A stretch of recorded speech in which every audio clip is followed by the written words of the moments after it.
የአሜሪካው ፕሬዝደንት ዶናልድ ትራምፕ ኢራን አሜሪካንን ብታጠቃ ከዚህ በፊት ታይቶ በማይታወቅ ደረጃ ምላሽ እንደሚሰጡ ዝተዋል።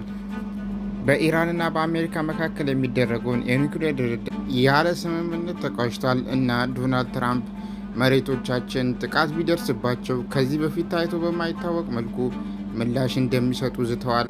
ዓለም አቀፍ አጫጭር ዜናዎች ወደ እናንተ እንዲደርሱ ሰብስክራይብ አድርጉ። ትራምፕ እንደተናገሩትም ግጭቱ በቅርብ ሊቆም ይችላል የሚል እምነት አለኝ ብለዋል።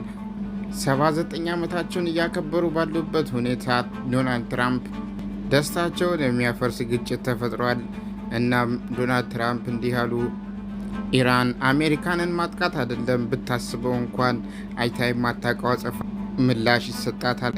ይህ በእንዲህ እንዳለ እስራኤል በኢራን ላይ ስለፈጸመችው ጥቃት ሁሉን ነገር እናውቅ ነበር ሲሉ ትራምፕ ለሮይተርስ ተናግረዋል።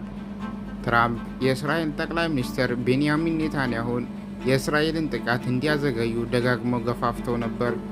በዲፕሎማሲ ተጨማሪ ጊዜ ለመስጠት ፕሬዝዳንቱ ራሳቸው የኒውክሌር ድርድሩ ካልተሳካ የባህር ሰላጤውን ሀገር በቦምብ እንደሚደበድቡ ዝተዋል።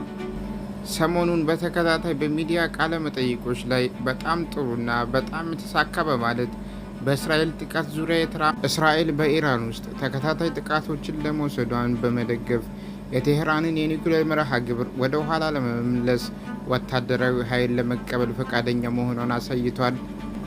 የዩናይትድ ስቴትሱ ፕሬዝዳንት ዩናይትድ ስቴትስ ከኢራን የመልሶ ማጥቃት ጥቃት እስራኤልን ትደግፋለች ወይ ተብሎ ሲጠየቁ ዶናልድ ትራምፕ እስራኤልን እንደሚደግፉ ገልጸዋል። እስካሁንም ድረስ በኢራን በኩል በርካታ ሰላማዊ ሰዎችና የኢራን ጄኔራሎች ሲሞቱ በእስራኤል በኩል ከ100 በላይ ሰዎች ቆስለው 9 ሰዎች ሞተዋል ሲል